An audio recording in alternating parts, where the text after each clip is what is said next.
तर या प्रकरणामध्ये एक नवीनच खुलासा झाला आहे। 2 डॉक्टरांनी परीक्षेनंतर काही महत्त्वाच्या नोट्स आणि कागदपत्र रद्दीत विकले असा संशय।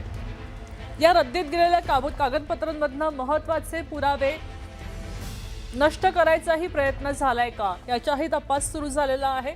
सीबीआयचे पुणे पथक गेल्या 12 दिवसांपासून लातूरमध्ये तळ ठोकून आहे आणि रविवारी दिवसभर विविध कागदपत्रांची पडताळणी करण्यात आली आहे। रद्दीमध्ये विकलेल्या कागदपत्रांचा शोध घेण्यासाठी सीबीआयने तपास अधिक तीव्र केलाय। तपासादरम्यान काही संशयित कागदपत्र, मोबाईल फोन आणि इतर साहित्य जप्त केलंय। ते पुढच्या तपासासाठी पुण्याकडे पाठवलं गेलंय। आपल्यासोबत शशिकांत पाटील जोडले गेलेले आहेत। शशिकांत, आपण पाहतोय की नीट पेपर फुटी प्रकरणाचा तपास आता युद्ध पातळीवर सुरू आहे आणि यातले काही कागदपत्र गहाळ झाल्याचंही म्हटलं जातंय।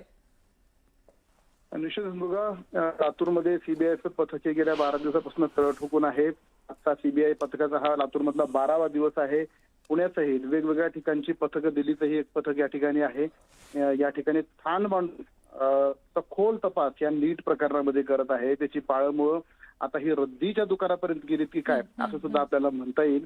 कारण 2 डॉक्टरांनी काही डॉक्टरांची तपासणी ज्यावेळी सीबीआय पथक करत होतं त्यांच्या हॉस्पिटलची, त्यांच्या घरची धाडाधर्ती ज्यावेळेस घेत होतं त्यावेळेस डॉक्टरांच्या 2 डॉक्टरांच्या जबाबातून असं आलं की आम्ही काही कागदपत्र ही रद्दीमध्ये विकलेली आहेत।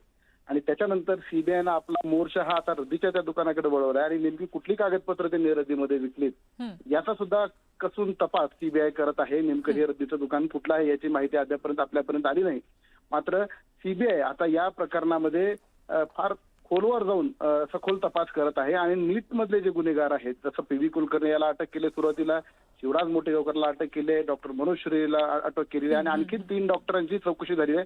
म्हणजे एकूण 4 डॉक्टरांची चौकशी झाली आहे। त्याच्यापैकी 2 डॉक्टरांनी ही सगळी रद्दी आणि कागदपत्र विकल्यानंतर आता सीबीआयच्या रद्दीच्या दुकानापर्यंत गेलेले आहे। म्हणजे सीबीआयला हे संपूर्ण प्रकरण अत्यंत गांभीर्याने घेतलेलं आहे। नीट प्रकरणी देशातल्या 22 ते 23 लाख विद्यार्थ्यांना पुनर्परीक्षा देण्याची वेळ आता येत्या 21 जून रोजी आहे। नीटची परीक्षा पुन्हा होत आहे, रिनीट होत आहे आणि त्या पार्श्वभूमीवर याच्यातले जे कोण गुन्हेगार आहेत त्यांच्यापर्यंत सखोलपणे जाऊन चौकशी करून त्यांना पकडण्याचा प्रयत्न हा सीबीआयच्या माध्यमातून होत असताना दिसून येत आहे। बघा, नक्कीच धन्यवाद शशिकांत सविस्तर माहितीसाठी।